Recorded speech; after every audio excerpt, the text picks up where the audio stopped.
17페이지 이제 칼빈주의와 미래의 6번째 강연 중에 이제 현대 생활에 대해서 좀 얘기해 보고자 합니다. 무슨 말이냐면 현대 생활이라고 하는 건 유럽이 그동안 그러니까 현대 전까지 가지고 왔었던 기독교적인 정신이 완전히 단절되는 그런 시대에 오게 되었다라는 것을 상징하는 용어입니다. 그러니까 유럽은 종교개혁 이때까지 예를 들자면 17세기, 18세기까지는 견고한 기독교적 신앙 속에 있었죠. 한쪽은 로마 캐톨릭의 신앙이 있었고 한쪽은 종교개혁의 신앙이 있었어요. 근데 여기서 기억해야 될 것 중에 하나는 이거는 로마 캐톨릭과 종교개혁 중심, 서방 정통의 신앙 중심으로 좀 보는 거예요. 그러나 이미 알다시피 동방교회가 존재했단 말이에요. 그리스 정교회라든지 러시아 정교회라고 동방교회가 있었어요. 여기 이제 빠져 있었습니다. 이제 동방교회, 서방교회가 이렇게 분리된 상황 속에서 나오지는 거죠. 그리고 이제 거기만 있는 것이 아니고 이미 앞서 말씀드렸듯이 조지아 아르메니아에 통한 사도교회가 역사 속에 존재했어요. 아르메니아 교회는 301년에 기독교 국가가 됐고 그 다음에 6세기, 8세기 거치면서 엄청난 제국을 형성하게 돼요. 그러니까 그 전에도 형성되었지만 큰 나라도 형성되어지게 되거든요. 그러니까 1세기 기원전 1세기부터 기원후 1세기 사이까지는 정말 엄청난 그 영토를 가지고 있게 되고 그렇게 되다 보면은 지금의 터키라든지 위쪽으로는 유럽, 러시아 쪽, 유럽 쪽이라든지 여기까지가 다 아르메니아 제국이 되니까 그러니까 거기에 사도교회가 있었다. 그러니까 우리가 역사를 이해할 때는 교회는 지금 우리는 로마 캐톨릭과 종교개혁교회 중심으로 유럽 중심으로 보고 있지만 이 저자가 유럽인이니까 그러나 우리는 세계를 볼 때는 기독교 역사는 거기에 한정된 것이 아니라 그리스 정교회도 있었고 또 러시아 정교회도 있었고 그 다음에 조지아 아르메니아 사도교회가 있었다라고 하는 이게 예루살렘을 중심으로 해서 거대한 기독교 제국이었다. 기독교 국가였고 그 다음에 그 흐름 속에서 존재하는 거죠. 물론 이제 인류의 역사를 이야기할 때는 조금 다른 개념이 돼요. 왜 그러냐면 노아로부터 신인류가 시작되잖아요. 그죠? 노아로부터 신인류가 시작되어지는 이 역사 가운데 그 인류들이 어떻게 퍼져나가느냐라는 건 고고학적인 문제니까 일단은 뒤로 미뤄 놓다 할지라도 우리가 기원전 1세기나 그 이후로부터 기원전 4세기까지의 기독교 역사 그리고 5세기부터 1000년까지는 로마 캐톨릭 강력한 역사와 동시에 공존하였던 아르메니아, 조지아 아르메니아 기독교, 러시아나 그리스 정교회가 같이 존재하고 그리고 이제 그럼에도 불구하고 종교개혁을 이야기하는 이유는 당시에 로마를 중심으로 하여 유럽의 가장 강력한 왕권과 결탁하였던 로마 캐톨릭이 그냥 유럽 전체의 지도자 역할을 했으니까 그러니까 이제 세계사를 보면 유럽 전체 세계사는 유럽사거든 그죠? 그때 뭐 아메리카가 없었잖아요. 그러니까 유럽사란 말이에요. 아시아사도 마찬가지로 빈약하였단 말이에요. 왜냐하면 우리가 잘 아는 인도라든지 이런 데는 다 누가 가서 점령했어요? 영국. 예? 영국이요. 유럽. 아니 그 전에는. 그 전에는 이슬람. 그 전에는. 그 전에는 그죠? 알렉산더가 더 점. 그 전에는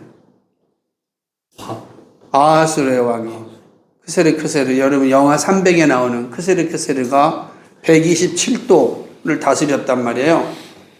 그러니까 그게 바로 아시아 인도까지. 그리고 또 어떻게 되죠? 그러니까 인도를 다스리고 인도에서 우리나라까지 오잖아요. 인도 여왕이 우리나라 신라에 와가지고서 그죠? 했다는 역사가 있잖아. 그죠? 그럼 결국 우리나라까지도 그 시대에 영향이 미친 거예요. 인도의 영향이 신라 시대에 우리가 다 영향을 미쳤던 거예요. 이해가 되죠? 그 역사가 넓어지면 우리까지 오는 거예요.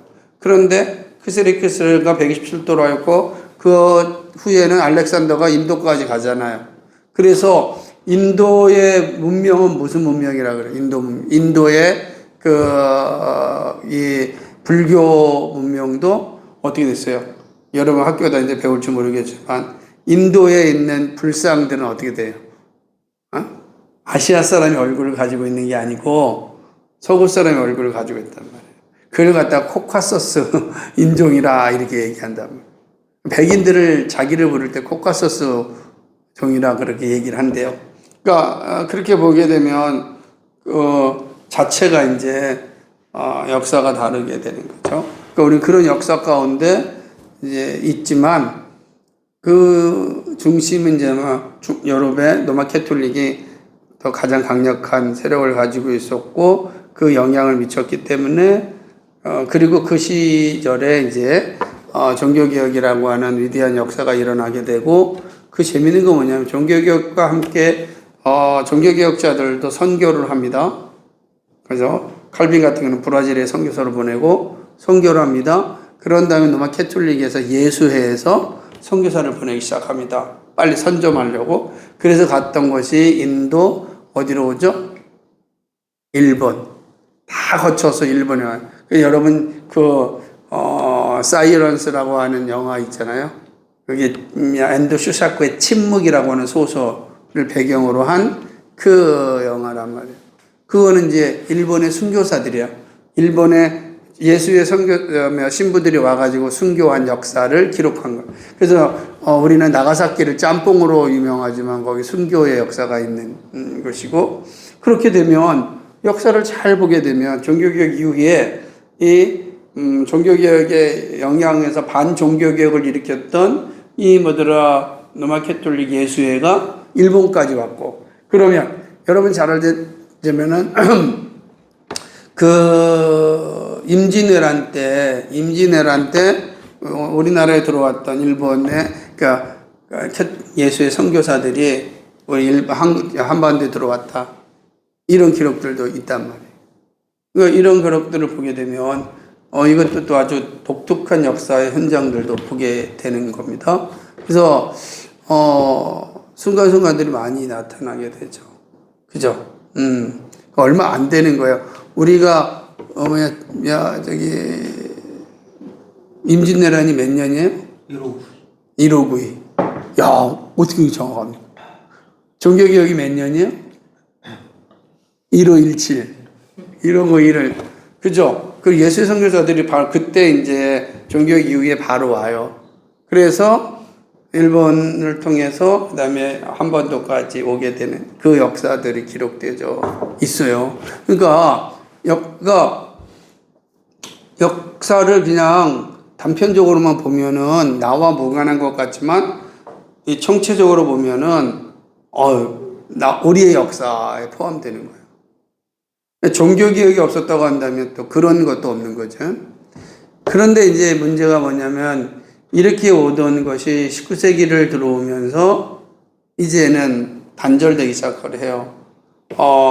잘 알다시피 그러니까 종교개혁은 동시에 르네상스가 일어나고 18세기 계몽주의가 이루어지고 그리고 계몽주의와 함께 이 과학적 합리주의 시대가 이제 도래하게 되는 거죠. 19세기에. 잘 아는 것처럼 이 엄청난 역사들이 이제 일어나게 되는 상황들을 보게 되는 겁니다. 그래서 19세기에는 거의 이제 우리가 잘 알다시피 이 과학적인 합리주의 시대가 도래하면서 철학적으로도 큰 변화가 일어나는데 말씀드렸던 것처럼 경험론이라든지 합리론이라든지 관념론이라든지 이런 철학 이성과 경험을 중심으로 하는 그런 철학자들이 나타나게 되고 이성의 관점에서 인정되지 않는 건 진리로 받아들이지 않는 시대가 도래하게 되고 과학의 경험과 경험을 통하여서 입증되지 않는 건 진리라 인정하지 않는 시대가 오게 되고 그 다음에 이제 칸트와 같은 사람 모든 것은 이성의 중심 안에서 해결해야 된다라는 이성주의가 들어오게 되고 거기에 아류도 이제 니체라고 하는 사람들이 니체가 나타나서 이제 완벽하게 기독교에 대한 반역사를 쓰기 시작하는 거죠. 그 전에 우리가 알다시피 프랑스 대혁명을 통하여서 인간의 이성의 가치를 나타나게 되는 거죠. 그러니까 그리고 드디어 아주 결정적으로 현대 생활의 핵심을 가져오는 게 바로 진화론입니다. 이제는 진화론이 오면서 거의 이제 그 기독교 정신과 이제 완전히 단절되는 현대의 모습으로 오게 되었다라고 보게 되는 거예요. 여기까지 설명해야지 오늘 이 단어를 이해하는데 될 겁니다. 보겠습니다. 210줄 보면은 현대 생활의 정신은 인간의 기원을 하나님의 형상으로 창조된 창조에서 찾지 아니하고 동물로부터 진화해서 찾는 사실에서 가장 뚜렷한 특징을 나타난다. 그러니까 이전까지 인간은 하나님의 형상이다라고 생각했어요. 그런데 그러지 않고 현대 생활에 와서는 아니다. 인간은 뭐죠? 동물로부터 진화되었다라고 하는 거예요. 그러면 문제가 이제 동물은 어떻게 생긴 거예요? 이게 이제 재밌는 구조가 되는 거죠. 그러니까 동물도 진화된 거니까 뭐 수백 년을 통해서, 수억 년을 통해서 진화됐다는 거예요. 그런데, 노아 할아버지는 여기 들어올 수가 없잖아요. 만약에죠. 신인류가 형성되어진 건 얼마 되지 않으니까. 그죠? 노아가 몇 살을 살았냐면은 950년 살았단 말이에요. 홍수가 600년에 일어나고 그 후에 350년을 더 살았으니까 950년. 그리고 그 이후에 바벨탑 사건을 생각하면 한 1000년. 그래서 구약 역사가 2000년. 노아로부터 그다음에 바벨탑 사건까지가 한 1000년 정도 삼아요. 그러니까 구약 역사 노아가 신인류의 역사를 3000년 삼는 거고 일반 기독교 그래서 조지아 연대기에 보게 되면은 어떻게 써있냐면 우리 국가의 시작은 3000년이고 기독교 국가의 설립은 2000년이라고 써있어요. 자기 나라 정체성이 분명해요. 우리 노아로부터 시작됐다. 3000년 전에 우리 국가가 시작되어졌고 기독교 국가는 2000년부터 시작되었다. 그러니까 구약 역사 3000년 5000년 역사. 우리가 늘 얘기하는 반만년, 우리 늘 그러잖아. 5000년 역사라 그러잖아, 우리를. 왜 그럴까? 되게 재밌지 않아요? 나는 왜 우리를 향해서 5000년 역사라 그럴까? 그리고 그런 말을 되게 많이 써요. 중국도 5000년 역사, 막 이런 표현 쓰고 5000년이란 이런 단어가 왜 나왔는지가 재밌는 요소인데, 어쨌든 뭐, 이거는 좀 연결시킬 필요 없고요. 노아부터 이전까지의 역사는 이제 모르는 거죠. 몇 년인지가 남아있지 않으니까죠. 그래서 어떤 사람은 그게 한 1000년이다. 그래서 6000년 막 이렇게 잡는데 그렇게 된 것 같지는 않아요. 문제는, 우리가 잘 알다시피 이런, 역사 속에서, 노아로부터 신인류가 시작됐다 보는 것이 아니고 그건 이제 없어지는 거예요. 그 단절된 거죠. 신인류의 시작이 노아가 아닌 거죠. 진화론의 입장에서는. 그죠? 노아가 아니에요. 노아는 존재하지 않는 거지. 그냥 인간은 동물로부터 진화되었다 보는 거죠. 진화된 거지. 그게 이제 놀라운 형상이 나타나게 되는 거죠. 이게 보면은 이제 인간의 출발점은 다 물질적으로 신적인 것이 물질적인 것으로 되었다라고 하는 거죠. 그리고 하나님의 주권은 부인되고 인간은 무한한 과정을 통하여서 형성된 거죠. 무한한 태보와 진보, 이 태보와 진보를 통해서 뭐 그런 거 있잖아. 진화론, 용불, 용설 이런 거 있잖아. 그죠? 뭐 기린 같은 거 계속 높은 걸 따 먹더니 뭐 목이 길어졌다느니 뭐 이런 걸 통해서 태보되고 진화되고 태보되고 진보되는 그 과정을 통해서 인간은 형성된다라고 하는 거. 그러니까 이게 현대 생활의 인간의 존재를 그렇게 보는 거예요. 오늘 동물 중에서 누구? 이제 침팬지로 이제 조상을 삼는 이 기가 막힌 현실이 다인을 통해서 이제 주어지게 된 현대 생활이 되는 거죠. 이 두 가지 상상력 풍부한 이념의 뿌리에서 이중적 생활 유형이 이제 발전되고 있다. 한편 좀 더 세련된 지성에 의해서만 도달할 수 있는 대학 집단의 흥미롭고 부여롭고 아주 유기적인 생활과 그 이면에 좀 더 정확히 말하면 아주 아래 쾌락을 추구하지만 자신의 방식대로 물질에서 출발점을 취하여 자신의 냉소적인 방식을 따라 모든 고정된 규례에서 스스로 해방되는 대중의 물질주의 생활이 그런 것이다 라고 하는 겁니다. 이게 되게 재밌는 거예요. 그러니까 이제는 이주의적 생활이 현대 생활에 나타나는데 어떻게 되죠? 그러니까 대학 집단들이 이제 만들어지게 되고, 왜냐하면 이성주의 집단이 되니까 연구 집단들이 만들어지면서 거기서 엘리트화되는 역사들이 일어나고, 반면에 물질주의 신앙이 들어오잖아요. 물질주의. 그러면 물질주의라는 것은 뭐로 들어오겠어요? 우리가 물질주의라고 한 존재다라고 한다면 물질주의는 진화와 퇴보를 통해서 형성되어지는 거니까 자연스럽게 여기는 것처럼 모든 고정된 규례, 다시 말하면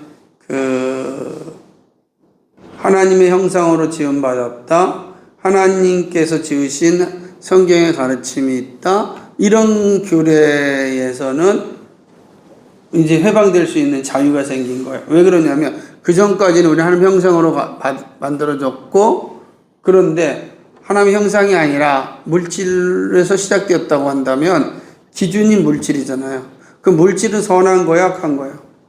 없어요. 선도 없죠. 그러면 물질은 자기가 원하는 대로 갈 수 있는 거지.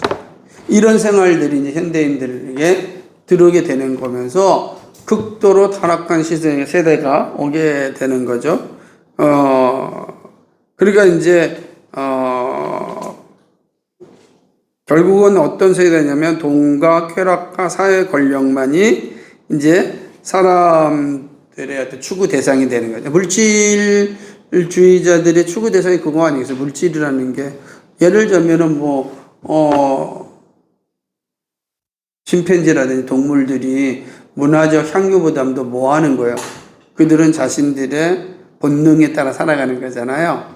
그렇잖아요. 그죠? 그러니까 마찬가지로 인간도 점점점 이런 사고가 들어오자 본능에 충실한 존재가 되는 거지. 근데 그 본능을 충분히 누리려면 뭐가 필요하겠어요? 돈이 필요한 거예요. 그러니까 이 물질주의 세계가 가득하게 현대인 생활 속에 들어오게 된 거죠. 왜냐하면 우리가 하나님 형상으로 지음받은 존재가 아니기 때문이다 라고 하는 거죠. 그러니까 사람들은 자신에게 이제 관대해지게 되죠. 이런 모습들이 오는 거죠. 그래서 어떻게 되죠? 양심의 소리는 들려지지 않습니다.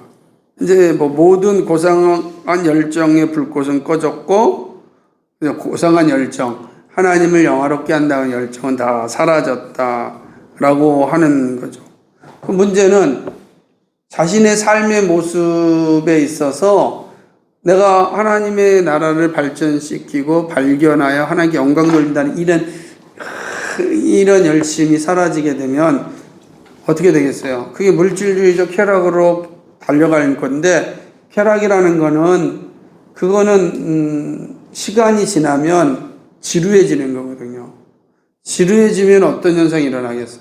삶이 지루하다고요. 삶이 지루하면 그 사람들에 나타난 열매 중에 하나가 생을 포기하는, 뭐 이렇게 살아서 무슨 의미가 있겠어? 라고 하는 것을 가지게 되는 거죠. 결국 그것이 이제 쇼펜하우어 같은 생애 철학자가 나오게 되는데, 그 시대에 이제 이 자살도 상당히 많아지게 돼요. 오늘도 마찬가지입니다. 어제 보니까 대통령 직속 기관으로 자살 예방 대책위원회를 형성하자 그렇게 되었는데, 그러니까 자살이 일어나게 되는 원인은 여러 가지가 있겠지만은, 그런데 삶의 무의미함도 이제 한몫하게 된다라고 하는 거죠. 그렇게 되는 거죠. 이렇게 되는 거죠. 이런 것들이 이제 어떻게 되냐면, 이 시대를 보게 되면은 정신질환도 많이 생기고, 또 뭐냐면 아마 요때의 자유결혼이 이제 형성되어지고, 사르트르 같은 사람 계합결혼이라는 것도 보바르와 함께 생겨지게 되고, 그 다음에 이제 이때 이제 동성애 활성화하게 되어지고, 왜냐하면 모든 기준이 다 파괴되니까 그렇게 이게 현대생활이 오는 거예요. 그러니까 오늘날 우리가 생각하고 있는 현대생활의 모습이 이때 이미 다 세워졌다. 그리고 그 세워질 때의 기준이 뭐였는가? 하나는 프랑스 대혁명과 그 다음에 나타나는 이 다윈주의 진화론이 오늘날 현대생활을 만들어낸 모습이다. 그러니까 우리랑 다른 거죠. 우리는 하나님 형상을 지원받았다는 것과 물질로부터 시작되었다는 이 구조 자체에서 삶의 목적과 방법도 다 달라지게 되는 거지. 그럼 그거 다다르는 결론도 다다르게 된다라고 하는 거죠. 그래서 보니까 뭐 일부 일처제 이런 것 다 의미가 없는 거예요. 왜 일부 일처제예요? 왜 우리는 일부 일처제해야 돼요?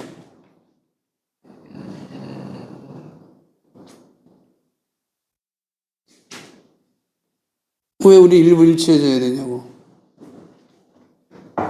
성경에서 그렇지. 왜 그 대답을 그렇게 쉽게 못해? 우리 일부 일처제 하나님이 아담과 하와를 만드셨죠. 그죠? 일부 일처제가 원래 성경이 일부 낮춰져 있지만 그거는 죄로 말미암아 나타난 열매들이지 정당화되지 않아요. 그렇지 않습니까? 그런데 뭐가 되는 거예요? 이제 일부 낮춰제가 자연스럽게 되는 거죠. 왜냐 왜곡된 이슬람이 그렇게 하게 되고 현대적인 세계관 일부 일처제만 그렇습니까? 아니에요. 또 뭐가 되세요? 일처 다부제도 되는 거지. 이런 이제 뭐 자연스럽게 되는 거죠. 그죠? 뭐 다부 다처제라든지. 그러니까 결혼이라고 하는 개념 자체가 어떻게 되는 게 다 파괴되는. 왜냐면 물질에는 선이 없거든요. 악도 없고 그냥 물질 그 자체는 사용하는 것만큼 사용하면 되는 거예요. 이런 세계관들이 이제 나타나게 되는 거죠. 그렇게 되는 거죠. 그리고 종교도 마찬가지고, 이제 종교 자체도, 기독교적인 어떤 정신에 따라서 만들어지는 것이 아니라 사람들의 필요를 충족시켜주는데 동원되는 거예요. 동원되는 거예요. 그러니까 듣기 좋은 말만 듣는 거지. 듣기 좋은 말만. 종교적인 모습도 그렇다라고 하는 거죠. 그리고 예술도 마찬가지고, 예술 자체가 뭐예요? 고귀한 형상을 드러내기 위한 것이 아니라 여기 있는 것처럼 감각을 즐겁게 하고 중독시키기 때문에 요구되는 거예요. 그러니까 어떤 이상적인 가치가 나타나는 것이 아니라 예술 자체도 다 그런 모습을 이제 가지고 있는 이게 현대생활의 모습이다라고 하는 거죠. 그러니까 영혼에 대해서는 다 길을 다 닦는 것. 그러니까 진짜 보이는 세상만 즐기는 거지. 영원한 세상에 대해서는 길을 막아버리는 거고. 그래서 우리 나라도 이런 노래가 있어요. 노세 노세 젊어서 노세 늙어지면 못 노나니. 그러니까 그냥 무슨 말이냐면 나이가 들고 힘들면 어렵다. 그러니까 젊을 때 열심히 놀자 이런 뜻이기도 하지만 잘 또 생각해 보면은 그냥 인생은 뭐야 다 현재다. 미래가 없고 현재다. 라고 보는 거예요. 현재에서만 우리가 즐기며 사는 것이다. 이게 이제 생각하는 모습이다라고 하는 거죠. 그러니까 이게 완전히 이 현대인들의 이 모습들. 근데 이게 이런 얘기 들으면 꼭 오늘 우리 시대 얘기 같지 않아요? 그죠? 우리 시대 무슨 차이가 있겠는가? 더 심해졌을 뿐이다. 그 심해진 시작이 여기 있다라고 하는 거죠. 그래서 문제는 이렇게 됩니다. 이 현대화된 개인 생활에서 의회주의의 퇴락과 독재자에 대한 점점 강해지는 욕구와 빈곤 상태와 자본주의의 첨예한 대립으로 특정 지어지는 사회 및 정치 생활이 등장한다. 218페이지에 보게 되면 첫 번째 단락의 마지막 부분에 보면은 이런 현대화된 개인 생활에서 의회주의가 퇴락되어지고 독재자에 대한 강해지는 욕구가 빈곤 상태와 자본주의의 첨예한 대립으로 특정 지어지는 사회 및 정치 생활이 등장하게 되는 거죠. 그러니까 이런 구조들이 이제 현대 생활 속에서 나타나고 강력한 지도자를 요구하는 시대 오는 거죠. 이거는 결국은 20세기에 보여지게 되는 겁니다. 20세기에 이제 아마 이거는 요 시대를 생각을 하셔야 돼요. 왜냐하면 이게 몇 년도에 이 책이 1920. 그죠. 그리고 누구죠? 아브라함 카이퍼가 바라봐했던 독재자의 출현은 언제쯤 올까요? 35년. 이건 뒤에 나오는 거겠죠. 우리가 잘 아는 히틀러나 또 누구죠? 저기 무솔리니나 그죠? 그 다음에 스탈린이나 레닌이나 이렇게 강력한 독재자들이 출현하게 된.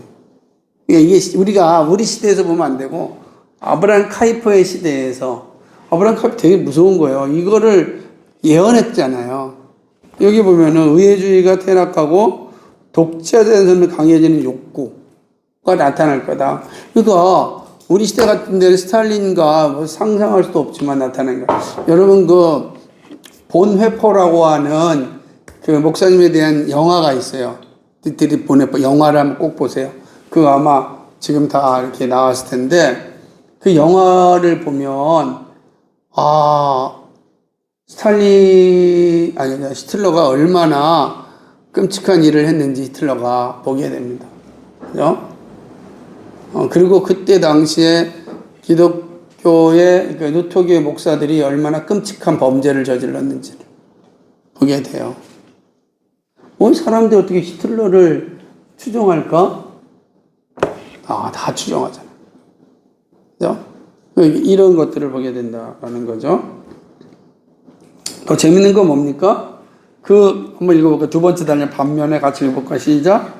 반면에 재정적 파탄을 감수하고 하고 땅과 하늘에서 중무장하는 것이 영토 확장을 위한 열망으로 약속을 위협하는 이 강대국의 일상이 되고 있다. 강한 자와 착한 자의 갈등이 점차로 삶의 지배적 특징으로 발전해오고 있다. 이 특징은 생존투쟁이라는 핵심적 이념을 가지고 이와 같은 주 동기가 되는 다인주의에서 그렇게 된 거죠. 그러니까 무슨 말이냐면 이제 강대국이 약속을 잡아먹는 그런 이제 이 군비 경쟁이 막 일어나게 되는 거죠. 그러니까 왜 이런 게 일어나냐? 다인주의가 뭐예요? 적자 생존이죠, 그죠? 그죠? 그러니까 다인주의의 핵심이 뭐예요? 강한 자가 약한 자를 잡아먹는 거예요.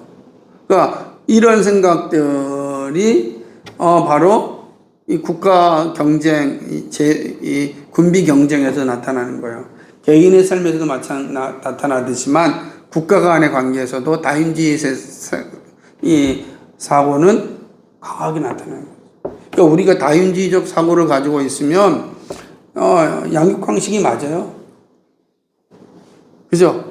약육강식이 약한 자는 강한 자는 먹히는 게 맞아요. 그게 바로 교회 안에 들어왔다고 생각해 보십시오. 끔찍하지 않겠어요? 그죠? 그럼 교회는 누구만 살아남아야 돼요? 강한 자. 그러면 현대 물질주의에서 강한 자는 누구예요? 돈 많은 자 강한 자겠지. 돈 많은 자. 그러니까 이게 말이 되냐. 교회는 다양성이 존재해야 된단 말이에요. 가난하고 또 노인들도 있고 어린아이들도 있고 그래야 되는데 그러지 않은 이런 어떤 양육강식의 모습만 들어있다면 얼마나 끔찍한 세상이 되겠나요? 안 그러겠어요? 그러니까 저는 그런 측면에서 본다면 되게 중요한 거죠. 우리는 이런 구조가 형성되지 않도록 싸워야 되려면 다인주의가 가지고 있는 세계관과 싸워야 되는 거예요. 다인주의적 세계관은 정말 다양한 곳에 들어가 있다. 다 들어가 있어요. 포스트 모더니즘의 기반이었으니까. 그러니까 이게 바로 이제 모든 생각, 이건 국가 간에도 마찬가지지. 국가 간에 마찬가지. 양육강식의 세계에서 적자 생존해야 되는 게 마찬가지다라고 하는 것이 나타났다라고 하는 거죠. 그래서 독일의 비스마르크가 이 이념을 좀 더 높은 정치학에 도입했기 때문에 강자의 권리라는 준칙이 거의 보편적으로 수용되었다. 우리 시대 학자와 전문가는 점점 대담하게 일반 사람이 권위에 복종해야 한다고 요구한. 그래서 우리가 잘 아는 비스마르크의 군주론이 그런 거잖아요. 비스마르크 군주론이 상당히 많은 정치 지도자들이 가지고 있는 거예요. 강한 지도력, 강력한 카리스마. 그래서 교회도 강력한 카리스마를 가진 목사를 요구하는 거예요. 이게 성경, 그러니까 예를 들면 교회 안에도 이런 어떤 다인주의적인 생각이 정치학에서 비스마르크의 이 군주론과 함께 포장돼서 리더십이라고 하는 모습으로 나타나는 게 참 많아요. 참 이게 우리는 예수님의 리더십은 서번트 리더십이 섬김의 리더십인데 종의 리더십인데 그러나 이런 리더십이 우리 사회에는 그렇게 인기에 끌지 못하지.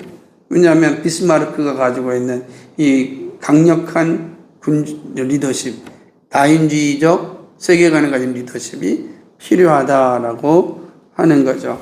이게 바로 우리 시대의 모습이다. 현대인의 모습이 되었다. 1부는 여기까지 하겠습니다.